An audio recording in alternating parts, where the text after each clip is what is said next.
it's more than just football. I think as you find out, these guys they got a lot of issues going on. I mean, everybody does. I mean, they're living life. I mean, they got problems at home. They got girlfriends. They got school. They got pressures that way. And I think just the fact that it's just one more person that they can begin to trust. And once again, I think anytime you do, to develop trust, it takes time. And the fact that I've been here a couple of years and I've been around and they've seen me and talk with me and they kind of know how I am. I think it's been a lot easy for them. Been easy for them, and obviously it's been easy for me. When you look at the special teams unit, do you foresee having to make significant changes, or do you feel like it's just tweaks here and there? Well, we're not going to make a lot of changes. I think the big thing is it's about the players. I think that my whole philosophy has always been get players to play fast, and if they're not thinking, they got the best chance of them playing fast is not thinking. And so we're going to, we've made some tweaks here and tweaks there, but there've probably been some changes anyway. I think you always have to evaluate your system, and you have to evaluate what your players do, and that's one of the things that this spring is about, is making sure we get players in the right position and doing the right things. And if there's some techniques that we may have to change a little bit to make it easier for them, then I think you do that. And I think that's what coaching is putting players in position to be successful.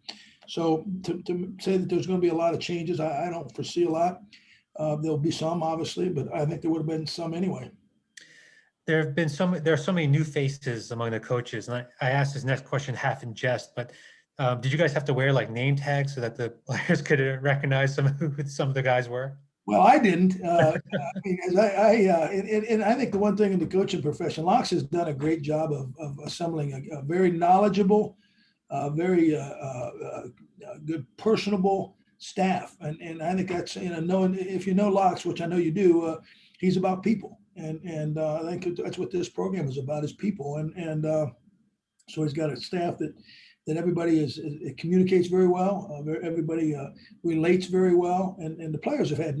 There's no issues, and I think I'm sure that in a lot of instances they have their, they're looking and they're evaluating just like anybody else does, and one thing about these young players nowadays, he ain't gonna get over on them. They know you got to be straight with them, and I think that's why it's been such a good transition.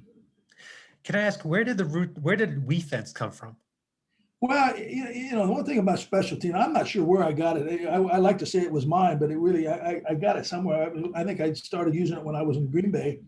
But it's special teams is a unique thing in the fact that you don't get second down or third down, you get one down, and people don't understand. It's that one play that can affect the outcome of a game, good or bad, and you're using offensive players, you're using defensive players, and so I just we came up with the term WeFence, and it's WeFence, and you got to have a lot of times it's not the most popular thing to do. You get a lot more glory and a lot more people write about it a lot more if you play offense or defense, and I used to tell players, they'd come to Green Bay, I said, hey, you're not going to beat out Clay Matthews. You if you're going to make this team, you need to make it in special teams, and you're not going to beat out the running back. You came here to Devontae Adams. I mean, all those guys that they eventually they started. Randall, just thousands of them.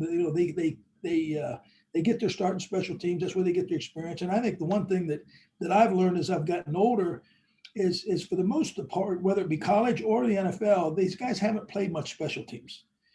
So it's you're teaching them, you're actually coaching them. If it's a defensive back or a wide receiver, they probably have been playing that all their life. So they understand body change. They understand change of direction. They understand going for the ball. But none of them have ever covered a punt or protected on a kickoff return or rushed a punt. And so you're actually teaching them new things. And most people resist new, and that's just so. It's a motivation. It's a you got to help them see that, hey, it's this can help their careers, and particularly college. I mean, if everything being equal, and they do have an opportunity to go on and play at the next level, if they can also play well in special teams, that's an added benefit for them. Thank you, Ron. Appreciate it. Sure. Thank you.